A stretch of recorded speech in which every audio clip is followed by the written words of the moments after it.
اور جا کے صحابہ سے کہا کہ تم مجھے کیوں مبارکباد نہیں دیتے، یعنی ان کو ترغیب دی کہ مجھے خوب مبارکباد دو، اس لیے کہ میں نے جس سے نکاح کیا ہے وہ علی کی بیٹی ہیں اور نبی صلی اللہ علیہ وسلم کی بیٹی ہیں، یعنی دو رشتے میرے مضبوط ہو گئے ان کے ذریعے، کہ ایک تو علی جو خود داماد نبی ہیں، محمد صلی اللہ علیہ وسلم کے داماد ہیں، ان سے رشتہ مضبوط ہوا، اور ایک محمد صلی اللہ علیہ وسلم کی بیٹی میری ساس بن گئی ہیں حضرت فاطمہ، ان کی بیٹی سے میں نے نکاح کر کے نبی سے اپنی قرابت کو مضبوط کر لیا ہے۔ تو حضرت حسن اور حضرت حسین رضی اللہ تعالیٰ عنہ کا جو زمانہ ہے وہ حضرت عمر کے دور تک بچپن کا زمانہ ہے۔ یہ دونوں حضرات حضرت عثمان کے دور میں اپنے عہد شباب میں داخل ہوتے ہیں، اور جو عرب کا اس زمانے میں ایک کلچر تھا کہ تعلیم کے ساتھ ساتھ جسمانی ریاضت اور گھڑ سواری اور تیر اندازی، یہ ساری چیزیں حضرت حسن حضرت حسین نے بھی سیکھیں، اور حضرت عثمان رضی اللہ تعالیٰ عنہ کے دور میں پھر حضرت حسن اور حضرت حسین جہاد میں مسلمانوں کی فوج کے ساتھ شریک رہے ہیں، اور صحابہ کرام حضرت حسن اور حضرت حسین کی موجودگی کو اپنے درمیان فخر سے دیکھا کرتے تھے۔ افریقہ کی جنگ میں جب حضرت حسین رضی اللہ تعالیٰ عنہ کو بھیجا گیا ہے تو اس وقت جو جنگ کے کمانڈر تھے وہ لوگوں کو فخر سے بتایا کرتے تھے کہ اللہ کی ہمیں مدد کی پوری امید ہے، اس لیے کہ ہمارے درمیان محمد صلی اللہ علیہ وسلم کے بیٹے موجود ہیں، اس پہ فخر کیا کرتے تھے۔ اس کے علاوہ بھی بہت ساری جنگوں میں حضرت حسن اور حضرت حسین شریک رہے ہیں، میدان جہاد میں جہاں جہاں ان کو موقع ملا، اور کربلا کے میدان میں حضرت حسین رضی اللہ تعالیٰ عنہ نے اللہ کی خاطر جان دے دی۔ روایات میں آتا ہے کہ جب ابن زیاد بدبخت کے سامنے حضرت حسین کا سر مبارک لایا گیا ہے تو ابن زیاد بدبخت حضرت حسین کے ہونٹوں پہ اپنی چھڑی کو پھیر رہا تھا۔ وہاں زید ابن ارقم رضی اللہ تعالیٰ عنہ موجود تھے، انہوں نے ابن زیاد کو برا بھلا کہا اور فرمایا کہ اللہ کی قسم میں نے ان ہونٹوں پہ بارہا محمد صلی اللہ علیہ وسلم کے ہونٹوں کو رکھا ہوا دیکھا ہے۔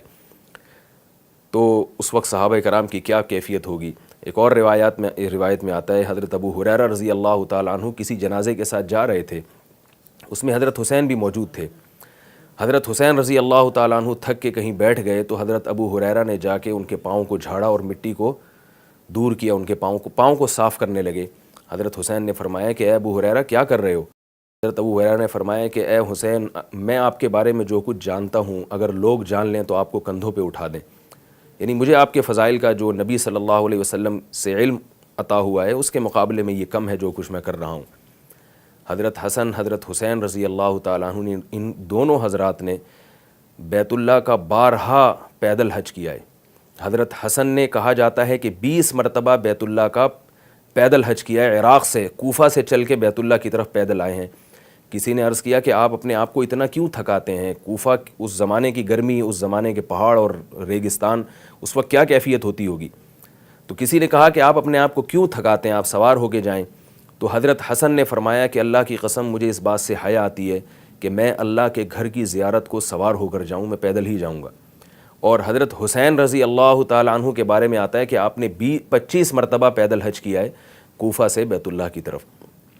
یہ کچھ بہت ہی تھوڑا سا تذکرہ تھا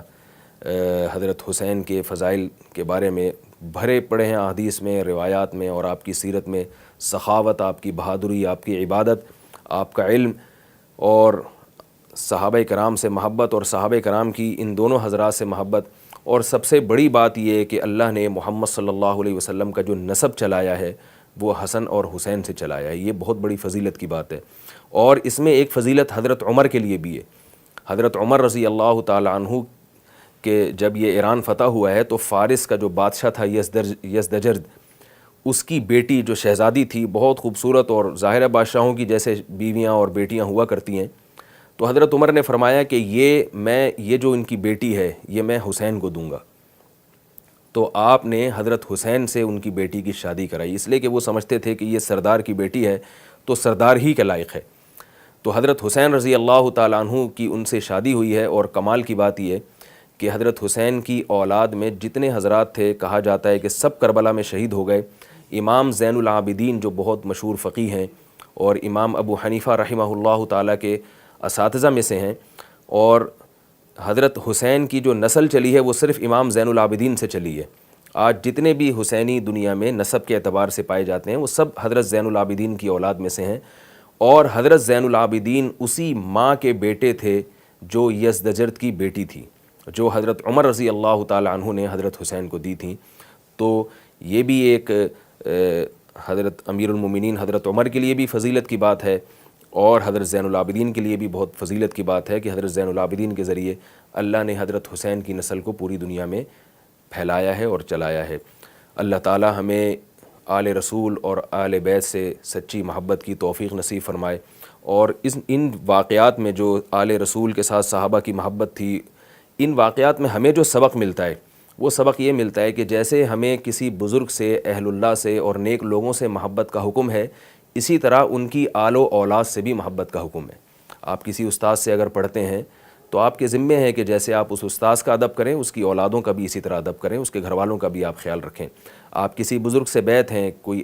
جس کو آپ اپنے سے نیک اور پرہیزگار سمجھتے ہیں، تو جیسے آپ کی یہ ذمہ داری ہے کہ آپ اس سے محبت کریں، تو ان واقعات سے ہمیں پتہ چلتا ہے کہ اس کی آل و اولاد سے بھی آپ کو محبت کرنا پڑے گی، کیونکہ ہمیں محمد صلی اللہ علیہ وسلم سے جب محبت ہے تو آپ صلی اللہ علیہ وسلم کی آل سے بھی محبت ہے، کیونکہ آل کا سب سے گہرا رشتہ ہے محمد صلی اللہ علیہ وسلم سے۔ اللہ تعالی ہم سب کو سمجھنے کی، عمل کی توفیق عطا فرمائے۔ وما علینا الا البلاغ۔ حسین فرمان مصطفیٰ ہے، یہ قول رسول ہے، حسین منی و انا من الحسین۔